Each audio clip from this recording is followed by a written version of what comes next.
રીત ભાત સમજાય તો જ કદાચ એ મહિમા સમજાય એવો નથી. એના માટે છેલ્લું એક દ્રષ્ટાંત આપી અને મારી વાતને પૂરી કરીશ. જ્યારે ઉનાળો ચાલુ થઈ ગયો છે એટલે ઉનાળાની અંદર ગરમી પડે અને ગરમીની અંદર આપણે જો કદાચ રસ્તે જતા હોઈએ અને એવો ભાવ જાગે કે લાવ થોડું ઠંડક માટે આપણે એક ગ્લાસ શેરડીનો રસ જો પીએ તો થોડી ઠંડક ને શાંતિ મળે. અને આ દરેકના જીવનને પણ આ રસ આપણે પીધેલો છે. શેરડીનો રસ દરેકના જીવનની આ પ્રસંગ બનેલો છે. જ્યારે આપણે કોલા ઉપર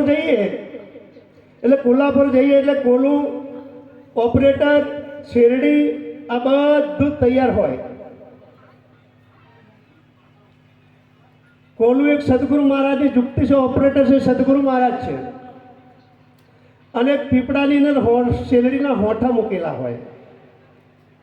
હવે સભાને હું વાત કરું કે આ રસ શેમાંથી નીકળે? શેરડીના હોઠામાંથી જ નીકળે ને. શેરડીના હોઠામાંથી જ રસ નીકળે ખરો, પણ એ શેરડીનો હોઠો જો કદાચ ડાયરેક્ટ મોઢામાં મોડી અંદરનો રસ આવે કે આવે? શેરડીનો હોઠાનો એક છેડો મોઢામાં ગાળીએ તો રસ આવે નહીં. અને નથી એમ પણ કહેવાતું નથી પણ એમ કહેવાતું નથી. એ તો સદગુરુ મહારાજ સ્વરૂપે ઓપરેટર છે એને વિનંતી કરવી પડે કે પણ એક ગ્લાસ રસ મને આપો. તો એની યુક્તિ ચાલુ કરે સદગુરુ મહારાજ. કોલાની અંદર શેરડીનો હોઠો નાખે યુક્તિની અંદર. હવે બાકીની આગળ તો તમને ખબર છે કે પેલી બાજુ શું નીકળે,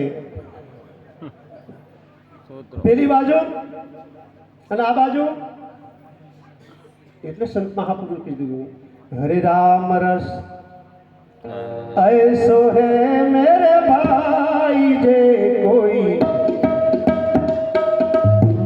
કેવો થઈ જાય? અમર થઈ જાય. આ શેરડીનો હોઠો છે પણ જે આંખો છે તેઓ દીવો રામ છે પણ એવું સમજાતું નથી પણ એવું કહેવાતું નથી. પણ આવા સંત મહાપુરુષના શરણે જઈ એમની યુક્તિ મુક્તિના કોલાની અંદર આ શેરડીનો હોઠો જો અંદર નાખી દો તો એક બાજુ તનમન ધોરનો સોડિયો કાઢી નાખો, પાછળ વધે રસ. અહીંયા અર્જુન મહારાજ બોલ્યા છે